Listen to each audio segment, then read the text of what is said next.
Hello, welcome to our garden. Today I wanted to show you what I'm going to be doing with some of our harvests. So I've just been cutting some cucumbers and other courgettes. These are some courgettes we cut the other day. I have 10, just like this one. So for today I'm going to experiment and do 2 and see about finding ways to conserve them. I mean, we had the warning that if you left them too long, the skin gets hard and they're full of seeds. But honestly, we were in Madrid for one day and we came back and they had all just exploded to this size. So there's one behind me there that I think is much more palatable, it's softer. And I've noticed that a lot of the other courgettes that were growing around these ones were small and yellow and really, like they got infected. Let me grab...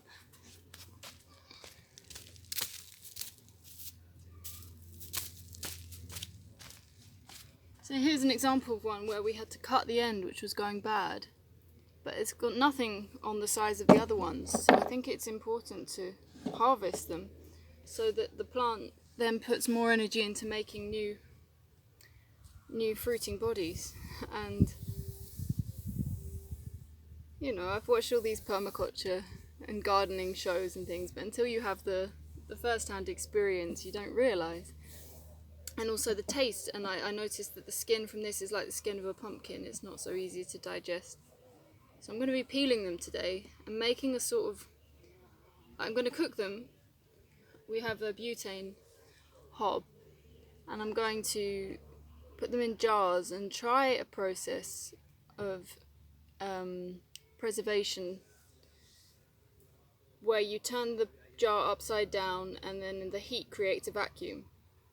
I know that there are other ways of canning with boiling water, submersion and a rack that you lift, and I will go down that route, but I want to try this one first because it's easier and because it's quicker. And what I have realised is that there are also many things that I've learned from television and hearsay where people say it's not possible, and I've listened to it. And I have a joke with Richie because he started the planting in the middle of June, and the growing season is supposed to stop at the sort of beginning of June. Like that's the planting time is like the... I mean, you could plant, but you're not going to get a harvest. That's the story. Sorry? What? So I, at the same time as like respecting and listening to what other people have said, until I learn something firsthand, I'm not going to believe it. So I am going to try this method just with a couple of jars, turning them upside down, just to see if I can get the vacuum seal on the top. And if I can't, then I'll just eat that food in the next few days and it won't be bad anyway. I'll just keep it in the fridge. But yeah, just to experiment and see what we can do. And yeah, just share a bit of the process with you.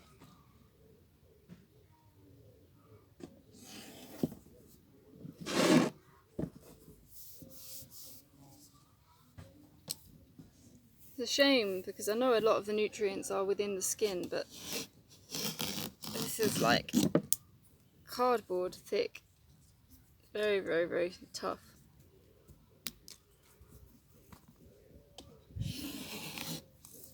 And also I'm thinking, I've been cooking a lot of courgettes on a la plancha.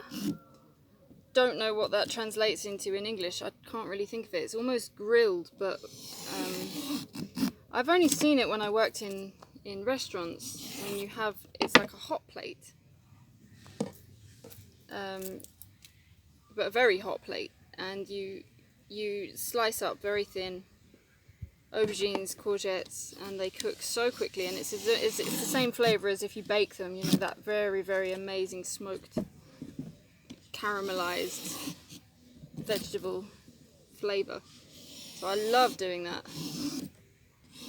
The problem with these is the insides cook very fast and the skin is very hard, so it takes a lot of energy, a lot of electricity.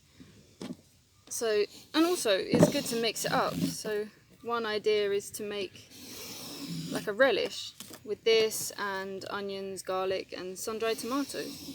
And the sun-dried tomatoes are good because they absorb the liquid, and this is a sign that permaculture works, because the amount of, when I'm cooking them at la plancha and I put the spoon on, they spurt water out. They're so incredible. And the reality is that they will last a very, very long time. I've got the other 8 of these large ones in the caravan in a cool place, and they will easily last as long as like a pumpkin would, which we have. You know, I have a lot of pumpkins from before we started to harvest these, and I've just not had the time to eat them because we've just been eating courgette every day. But the flavour is just amazing. And today I'm going to use some dry sage that I collected from here. I have some dry rosemary from England. I might put that in as well.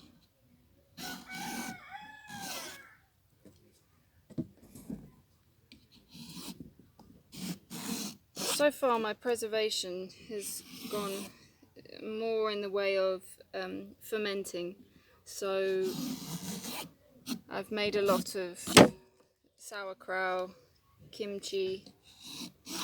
Ooh, I did like pickled watermelon skin, which is exactly the same sort of texture as like gherkins. Really crunchy, because you know the skin, about that much of it you can't eat because it's white. You know, you eat the red stuff and the white you leave, but when you put that with salt and water and dill and these things, it becomes so soft, and you can even eat the hard skin. So maybe that's an option for courgettes, I don't know. But I think there's something in the watermelon in that it has a lot more sugar content to begin with, and probably breaks down a little bit more quickly than this. You see this absolutely huge fat cucumber, and I noticed that if they sit in the sun for too long, if they don't have leaves covering them, they go hard and bitter, and also the sun can sort of bleach them and take the colour away. So it's a whole new way of thinking, whole new perspective on veggies. Here I have the dry sage.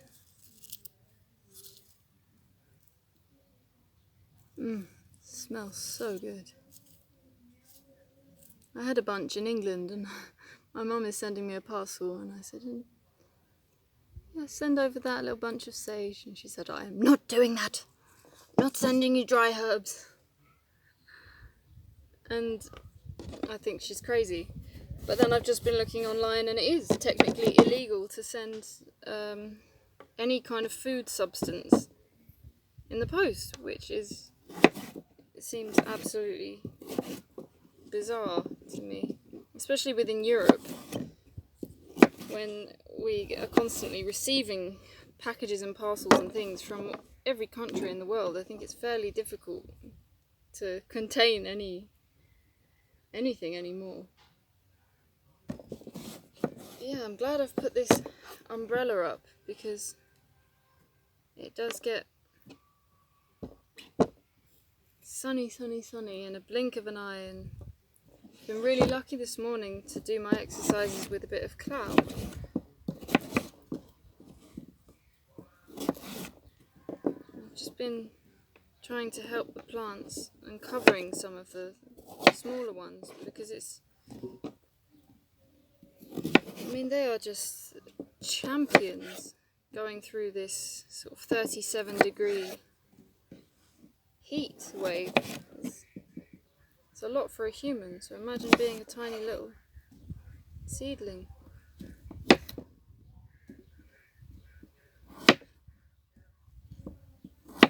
I was reading the book The Little Prince last night.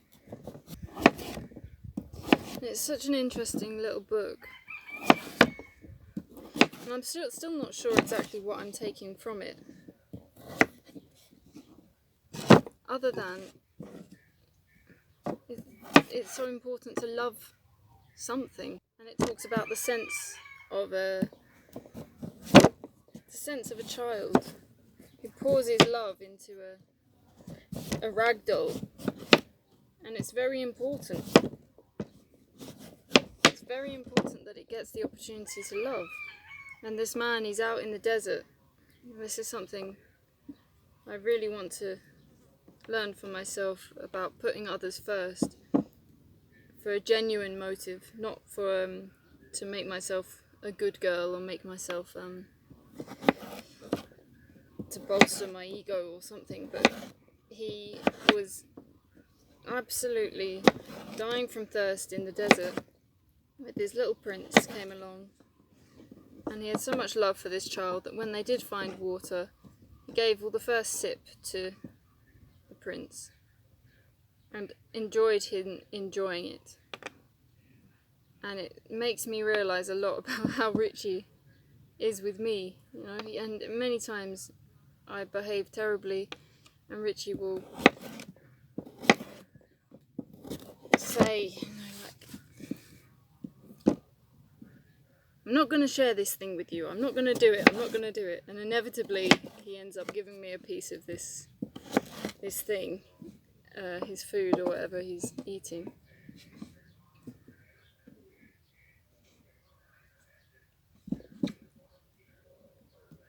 Because he's just got this terrible affliction of unconditional love. Where no matter what anybody does,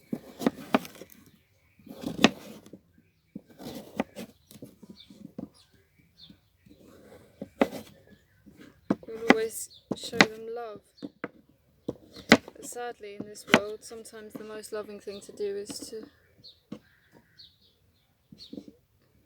put a limit on a person so they stop damaging you or another.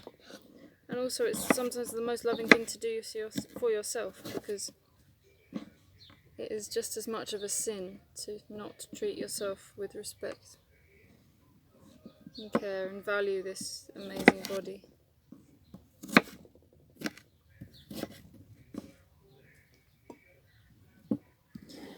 I'm hoping, because this is so soft, I think this will reduce down quite a lot in the pan, because it's without the skin. This is what I'm hoping. I've got a big pan anyway. Yes, the joke I wanted to say that I have with Richie is when we are tasting the fruit of his labours, and mine to a certain extent, and it's something where someone else has said, no, it's not possible. If a neighbour could hear us talk, it would sound like we didn't have any harvest, because I say, as we're eating this delicious fresh cherry tomatoes or something, and I'll say, oh, you know, it's so good you listened to those people and you didn't plant anything, because you'd be so disappointed now, you know, because you know it's impossible. And he says, yep, not possible, it's definitely not possible, and we're munching away on all this delicious food. It's the irony of it being totally possible.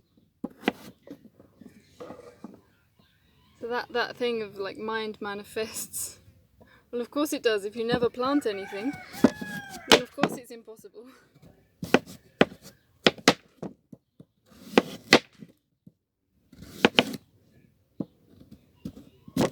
But this does something to the psyche. Even if there are some limitations in not being able to travel, you know, you have to stay and look after the plant. Although, of course, now you can get drip feeders and these sorts of things, which I'm going to investigate. But for now, I don't really want to travel. I've done a lot of that. And it does something to your psyche when you know, like, I can grow my own food. It's completely possible. And I've tasted it and experienced it, and I've seen the process. It does something to the mind because I think there's a big scarcity mentality, because there's a genuine feeling of, I don't know what I would do if Tesco's closed. I really don't know what I would do. I have never experienced food scarcity. Which is funny, because then you think, oh, we're in the West where there is no scarcity, but there's also not the knowledge and the know-how. It's very dependent. So of course there's still a scarcity mindset. Because am I pleasing the right people who are going to fulfill my needs for courgettes?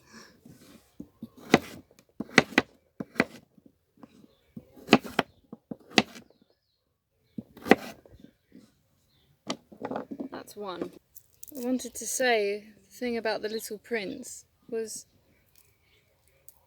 this man was dying of thirst. He was so thirsty. But he gave his first sip to the Little Prince and actually enjoyed it vicariously through the prince's enjoyment. And then when the water then touched his lips, it tasted sweet. And I think that's a really key thing about loving, learning to love. It's not self-sacrifice in a way, like you still get to drink, but it's this, I want you to do it first. And for a genuine reason, because I love you. Simple as that. And the problem is, and I've observed this with Richie and me, especially if you've not experienced, we're not in a world where people do that. It's nobody's fault, but it's rare. So when you then are presented with somebody who does this, and I believe that it is something that mothers do, but it can also have this shadow of, to be a good mother, I'm doing this because I am your mother, which is a label, it's actually a condition. And so when I've come across Richie and he does this for me, it's almost impossible not to take advantage of him. Because it's just so wonderful to be loved.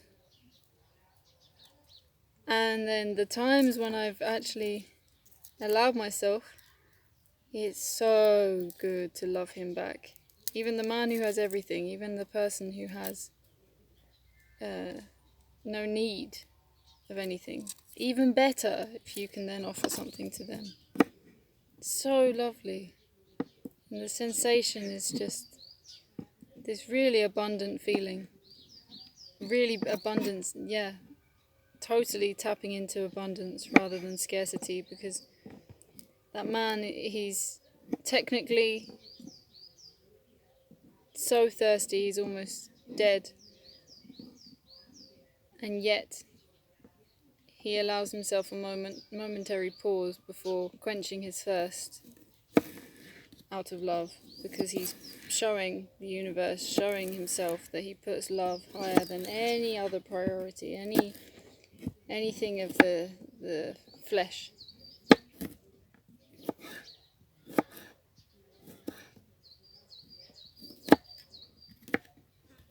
I don't want to give away this story, this book. It's very short. It's a children's book, supposedly, but it's funny. I've seen the Little Prince on a lot of people's skin in the form of tattoos. So he's obviously very popular, well liked.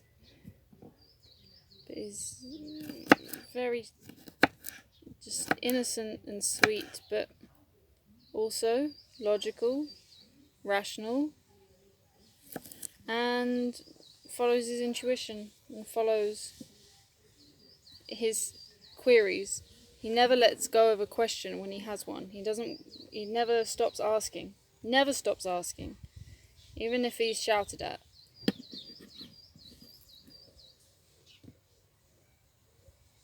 Even if he's dismissed, he'll keep investigating till he finds the truth.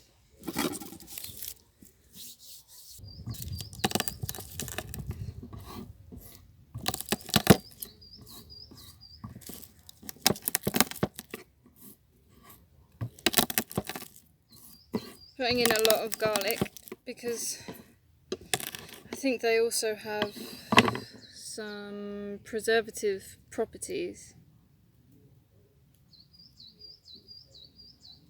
And I bloody love garlic.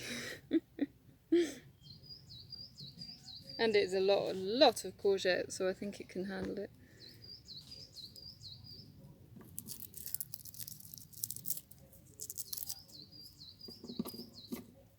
I think in Spanish they call them teeth. We call them cloves, but I think they call them garlic teeth, which makes sense.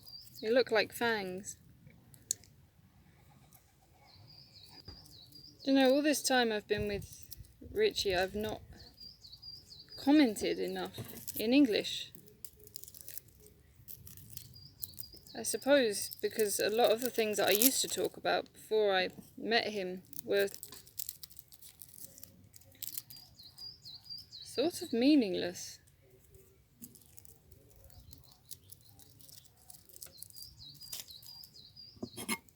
He's always noted, though, that I can always talk about astrology forever.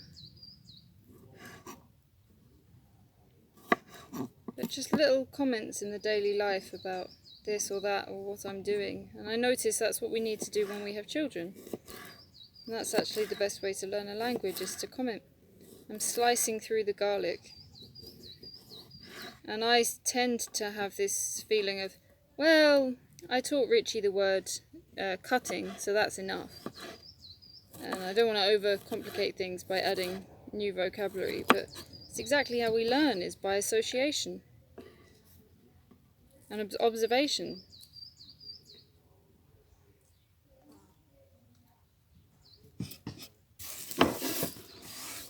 I absolutely love being able to prep food outside and cook outside, because you can make a mess and it doesn't matter. And an army of ants out here who take away any little bits of courgette skin, they are more than welcome. Whereas in my kitchen, when they went inside the fridge and decimated a box of dates, not welcome.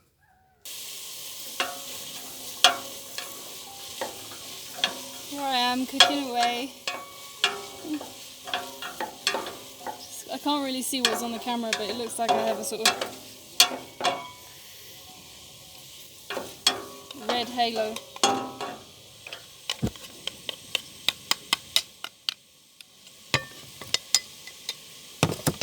It's just like this. Don't keep this in the sun because it's metal. So then if the sun heats it up, I can't pick it up later. Things that probably seem so obvious to anyone else, but until you've lived in a hot place, maybe it's not so obvious. Maybe that's just me. Okay.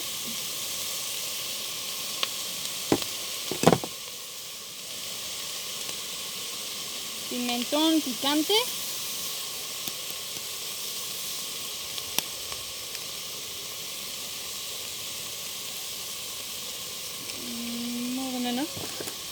And pimentón dulce, the sweet and spicy pepper, red pepper.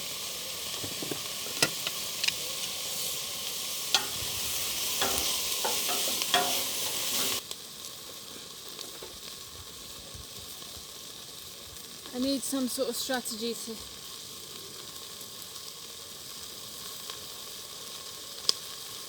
make ground flat.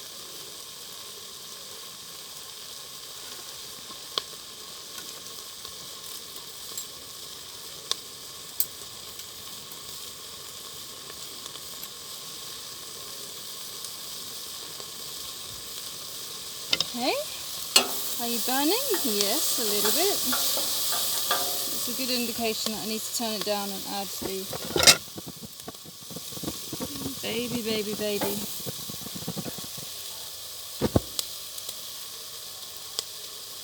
courgettes.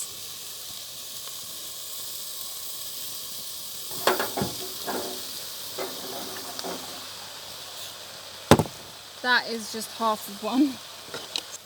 Just add some more.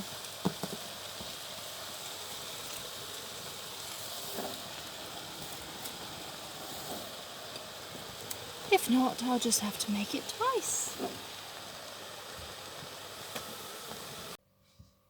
So I'm not leaving you out of the process, I'm continuing to cook, but the battery has run out of my phone, so I'm just charging it inside. I'm just going to have some ready-made gazpacho while I finish cooking, and I will show you the finished product.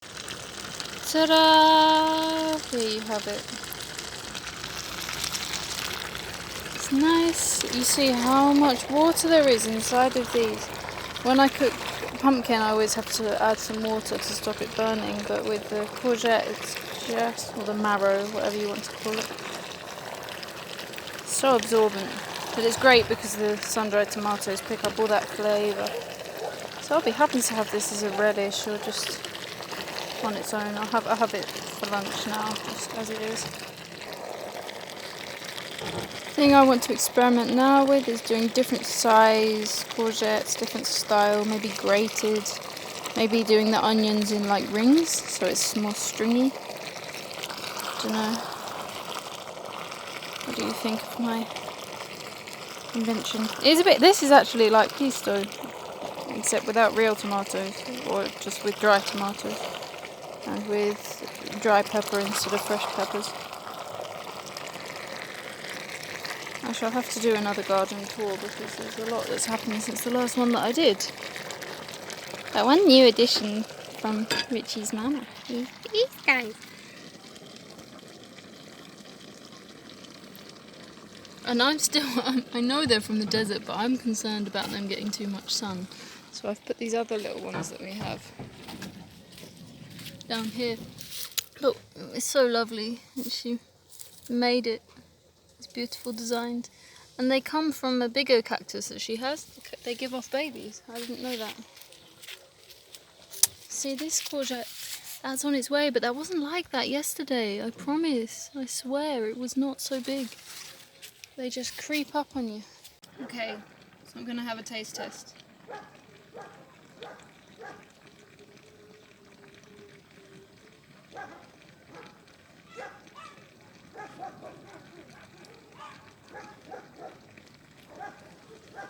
I'm gonna wait.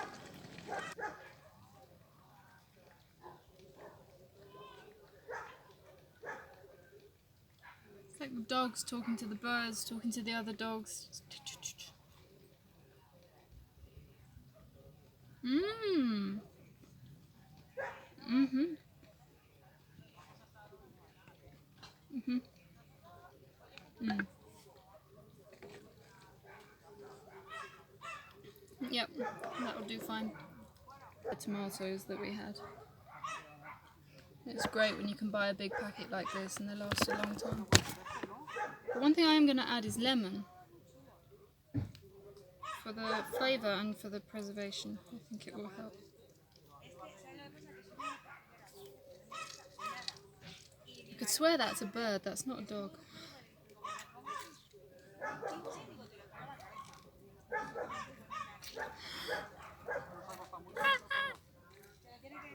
There's all these new sounds here, I'm not used to it.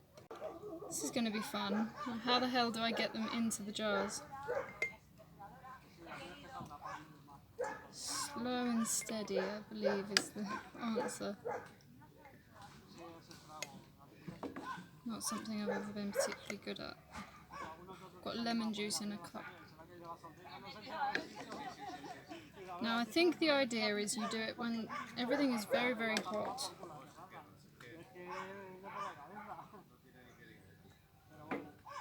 And then with the heat of the thing,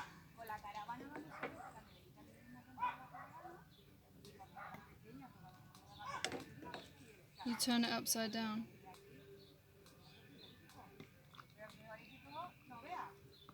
I can hear Nirvana playing.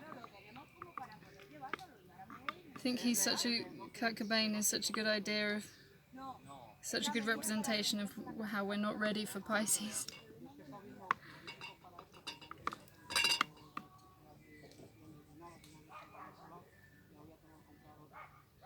It's high expectations from an unloving world.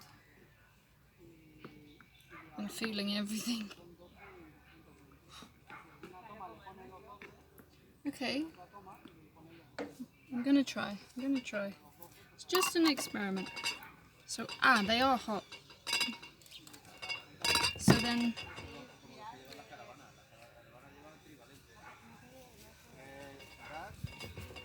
Then the idea is make it really tight and turn it upside down.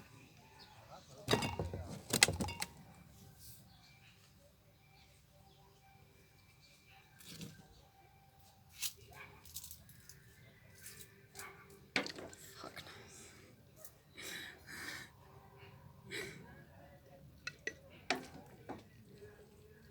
God only knows what I'd be without you.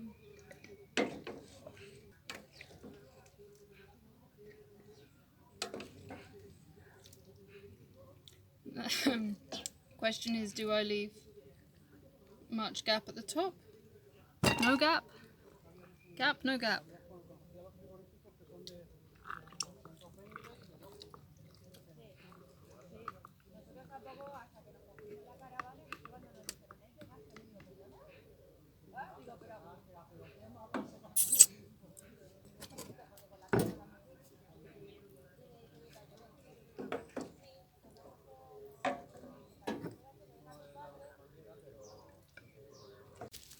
Okay, so I'm all ready to eat.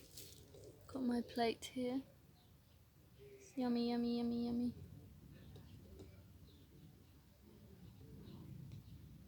I just want to pick some fresh oregano. And over here, it's lovely. See, I don't know how many. I never saw a fresh oregano plant until it's just so big and sprawling. So I take some sprigs.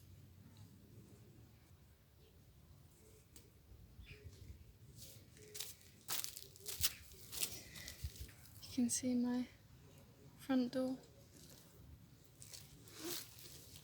And you can see behind me, they're doing whatever it is that they're doing. Hopefully vacuum sealing.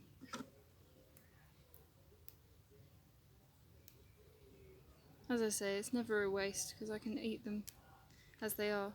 But one good thing to notice is that that pot that is not there, it's in the washing up station, which Richie made for me, which is... So, even though it looked like a lot at first, they did reduce down, as I imagined they would. So I'd hoped and prayed that they would. So I did have enough space. So now I have 8 more inside. One giant one here to pick, probably soon. This one here, see, it's a baby now. It's a beautiful specimen now, but if I leave that 2 days, it will be a monster. I swear I blink and they grow. Like, it's really quite scary. It's beautiful. This is abundance. This is when, like, you tap in, and all the while that Richie was toiling on this earth, which was just this dust bowl, he was putting his intention in and imagining what it will be like and thinking of a jungle, and that's exactly what he's created. Because of the lockdown, I wasn't able to be here at the exact moment. Conveniently, I was only able to arrive when everything was amazing and finished. But I have at least been able to contribute by taking care of it now and helping.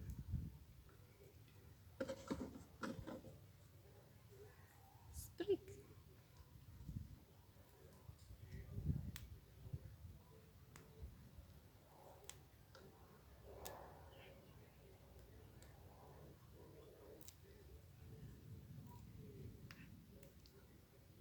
Wow. Wow, look at that. If I direct the camera, you can see it better. Excuse me, I'm going to enjoy my lunch. And hopefully share some more interesting things like this. As if this is interesting. Some other things, my little life lessons in the future. Very well. Bye. Okay, I don't know what to say other than I think it has worked, because you can't push down, so it's vacuumed. Success! Delicious!